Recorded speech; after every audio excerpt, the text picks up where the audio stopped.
অনেকেই মনে করেন যে পিডিএফ ফাইলকে এডিট করা যায় না। বস্তুতপক্ষে এই ধারণার সম্পূর্ণ ভুল। আপনি চাইলে কিন্তু পিডিএফ ফাইলকে এডিট করতে পারেন, পিডিএফ ফাইলকে কনভার্ট করতে পারেন, কনভার্ট লাইক এস আপনি এমএস ওয়ার্ডে করতে পারেন বা আরও যে পপুলার যে ফরম্যাট রয়েছে সেইখানে কনভার্ট করতে পারেন, কম্বাইন করতে পারেন, আরও অনেক কাজ করতে পারেন পিডিএফকে। সো কীভাবে আপনারা পিডিএফের এই সমস্ত কাজ করবেন চলুন আপনাদেরকে সেটাই দেখাই। শুরুতেই আপনারা আমার ভিডিও ডিসক্রিপশন বক্স অথবা ফার্স্ট কমেন্টে একটা লিঙ্ক পেয়ে যাবেন। লিঙ্কে ক্লিক দেওয়ার পর আপনারা কিন্তু ইউপিডিএফের সেই ওয়েবসাইটটিতে চলে আসবেন। এখানে আসার পর ঠিক এরকম একটা ইন্টারফেস আপনারা দেখতে পারবেন। এখান থেকে আপনাদেরকে এই সফটওয়্যারটি ইউজ করতে গেলে অবশ্যই এটাকে কিনে ইউজ করতে হবে। আর এখানে কিন্তু আপনারা প্রায় বিশাল একটা ডিসকাউন্টে এটা কিনতে পারছেন। দেখেন এটার অরিজিনাল যে প্রাইস রয়েছে সেখান থেকে অনেক ডিসকাউন্ট পেয়ে কিন্তু এটাকে আপনারা $29.99 কিনতে পারবেন।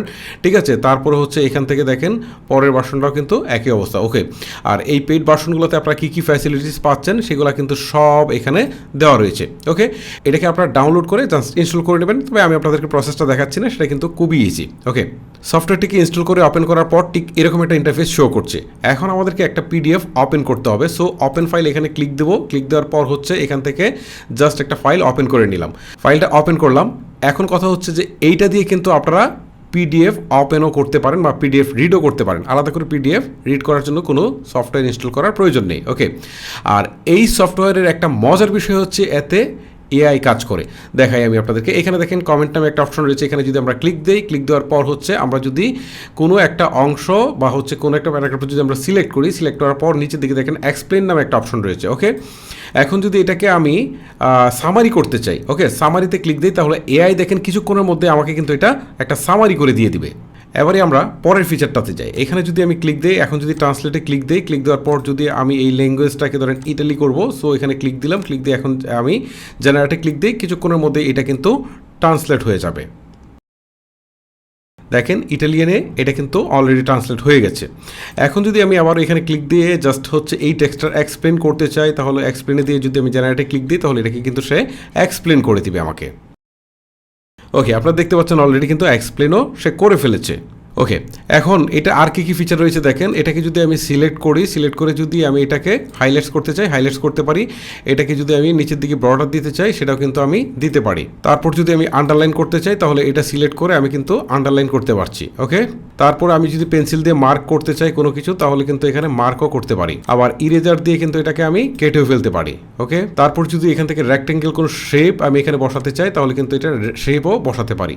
ওকে, আবার স্টিকার চাইলে কিন্তু আমি এখান থেকে স্টিকারও বসাতে পারি। এখানে কিন্তু অনেক স্টিকার রয়েছে। তারপর এখান থেকে স্ট্যাম্প রয়েছে। আপনারা যদি স্ট্যাম্পে ক্লিক দেন, অনেক স্ট্যাম্প রয়েছে। এখান থেকে আপনারা চাইলে কিন্তু স্ট্যাম্প জেনারেট করতে পারেন। তারপর এখান থেকে আপনারা চাইলে কিন্তু সিগনেচার করতে পারেন। ওকে, সিগনেচার করার জন্য জাস্ট ক্রিয়েটে ক্লিক দিবেন। ক্লিক দেওয়ার পর এখানে হচ্ছে জাস্ট আপনি সিগনেচারটা করে ফেলবেন। ওকে, এই যে সিগনেচার, ভার্চুয়ালি সিগনেচার করে ক্রিয়েটে দিলে সিগনেচারটা কিন্তু আপনার তৈরি হয়ে যাবে। এখন আপনি সিগনেচারটা যেখানে চাই সেখানে কিন্তু বসাতে পারেন। ওকে, এবারে আপনাদেরকে 2 নম্বর অপশনটা দেখাই, এডিট পিডিএফ। ঠিক আছে, এখানে ক্লিক দেই। ক্লিক দেওয়ার পর দেখেন এখনও দেখেন আমি যে কোনো অংশ নিয়ে আসছি সেটা কিন্তু সিলেক্ট হচ্ছে। সেটা ছবি হতে পারে বা টেক্সট হতে পারে। আমি এগুলোকে কিন্তু এডিট করতে পারি ফ্রন্ট টিক রেখে, কালার টিক রেখে, সব কিছু। ধরেন আমি এটার উপর ডবল ক্লিক দিলাম। এখন এখানে জেনারেল লেখা আছে, আমি জাস্ট হচ্ছে এখান থেকে দিয়ে দিলাম এল। ঠিক আছে, এল দিয়ে দিলাম। এখন দেখেন এইটা কিন্তু এল হয়ে গেল এবং ফ্রন্ট টিক রেখে কিন্তু সব টিকটাক রেখে কিন্তু এটা সুন্দরভাবে এখানে বসে গেল। ওকে, তারপর দেখেন আমি যদি চাই ছবি চেঞ্জ করতে, ছবির উপর ক্লিক দিয়ে যদি আমি এটাকে ডিলিটে ক্লিক দিই, ডিলিট দিলে ছবি কিন্তু চলে গেল। এখন যদি আমি ছবি অ্যাড করতে চাই নতুন করে, তাহলে কিন্তু ইমেজে ক্লিক দিয়ে আমি একটা ছবি নিয়ে আসতে পারি। সো এখানে ছবিটা যেহেতু বসাবো, এখানে ক্লিক দিলাম। এখন হচ্ছে ছবিটা ধরেন এখানে রয়েছে আমার, জাস্ট আমি ছবিটা ওপেন করলাম। এখন এটা চলে আসলো। এখন আমি আমার মতো করে এই ছবিটাকে রিসাইজ করে নিলাম। তারপরে দেখেন আমি যদি কোনো টেক্সট অ্যাড করতে চাই, তাহলে এই টেক্সটে ক্লিক দিয়ে আমি কিন্তু এখানে যে কোনো কিছু লিখতে পারি। লিখে এটাকে আমি যে কোনো জায়গায় আমি এটাকে বসাতে পারি। তারপর আমি যদি এখানে কোনো লিঙ্ক অ্যাড করতে চাই, তাহলে লিঙ্কে ক্লিক করব। ক্লিক করার পর এখান থেকে হচ্ছে লিঙ্ক টু ওয়েব, জাস্ট এখানে হচ্ছে লিঙ্কটা পেস্ট করে দেবো, দ্যাটস ইট। এখন কিন্তু এখানে লিঙ্কটা বসে গেল। ওকে, আর এডিট অপশনে গিয়ে আপনি যে কোনো টেক্সটকে ইচ্ছা মতো নাড়াতে চালাতে পারবেন এবং কোনো অংশ বাদ দিতে চাইলে সেটাও করতে পারবেন। কোনো অংশ বাদ দিতে চাইলে এটার উপর ডাবল ক্লিক করে আপনি সেটাকে সিলেক্ট করে তারপর হচ্ছে এখান থেকে ব্যাকস্পেস অথবা ডিলিট দিয়ে দিবেন। ওকে, এবারে দেখাই এখান থেকে প্রিপেয়ার ফর্ম, এখানে ক্লিক দিই। ঠিক আছে, এখান থেকে কিন্তু ফর্মের অনেক কিছু আপনারা চেঞ্জ করতে পারবেন। তারপর হচ্ছে রেডিও বাটন বসাতে পারবেন, এখানে হচ্ছে কারেক্ট চিহ্ন দিতে পারবেন, এই যে দেখেন আপনি রেডিও বাটন বসাতে পারবেন। তারপরে হচ্ছে এখান থেকে লিস্ট বক্স করতে পারবেন, ঠিক আছে। তারপর হচ্ছে এখান থেকে ওকে বাটন আপনি অ্যাড করতে পারবেন এবং এখান থেকে হচ্ছে মাল্টিপল কপি করতে পারবেন।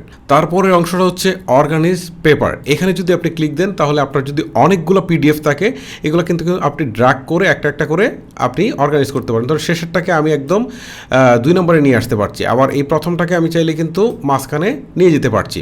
আর আপনি যদি চান যে নতুন কোন পিডিএফ অ্যাড করবেন তাহলে ইনসার্ট পিডিএফে ক্লিক করে ফ্রম ফাইলে ক্লিক করে তারপরে হচ্ছে আপনার পিডিএফটা যেখানে রয়েছে, ঠিক আছে, সেইখান থেকে জাস্ট হচ্ছে ওপেনে দিলেই কিন্তু এটা চলে আসলো। আপনি চাইলে এটাকে ড্র্যাগ করে সামনেও নিতে পারেন বা পিছনেও নিতে পারেন। ওকে, আবার আপনি যদি কোনো পিডিএফ বাদ দিতে চান তাহলে হচ্ছে এটাকে সিলেক্ট করে উপর থেকে ডিলিট বাটনে ক্লিক করে দিবেন। তারপরের অপশনটা হচ্ছে ক্রপ। ওকে, ক্রপের মধ্যে হচ্ছে ক্লিক দিয়ে আপনি আপনার পিডিএফটাকে ইচ্ছা করলে ছোটো করে ফেলতে পারেন।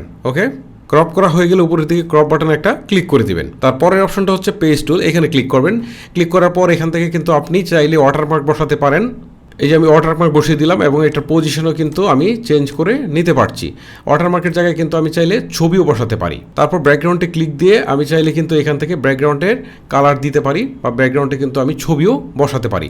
তারপর এখান থেকে হেডার ফুটারে ক্লিক দিয়ে আমি কিন্তু এখান থেকে হেডার ফুটারও দিয়ে দিতে পারি। ওকে, আচ্ছা, এখন আমরা আবার হচ্ছে রিডারে যাব। রিডারে যাওয়ার পর এখান থেকে কিন্তু আমরা বেশ কিছু অপশন দেখতে পারবো এই পাশে, সেটা হচ্ছে অর্গানাইজ ওসিআর, ঠিক আছে। এখানে ক্লিক দেওয়ার পর এটাকে আপনাকে ফার্স্ট টাইম হলে অবশ্যই একটা এক্সটেনশন আপনাকে ডাউনলোড করে নিতে হবে।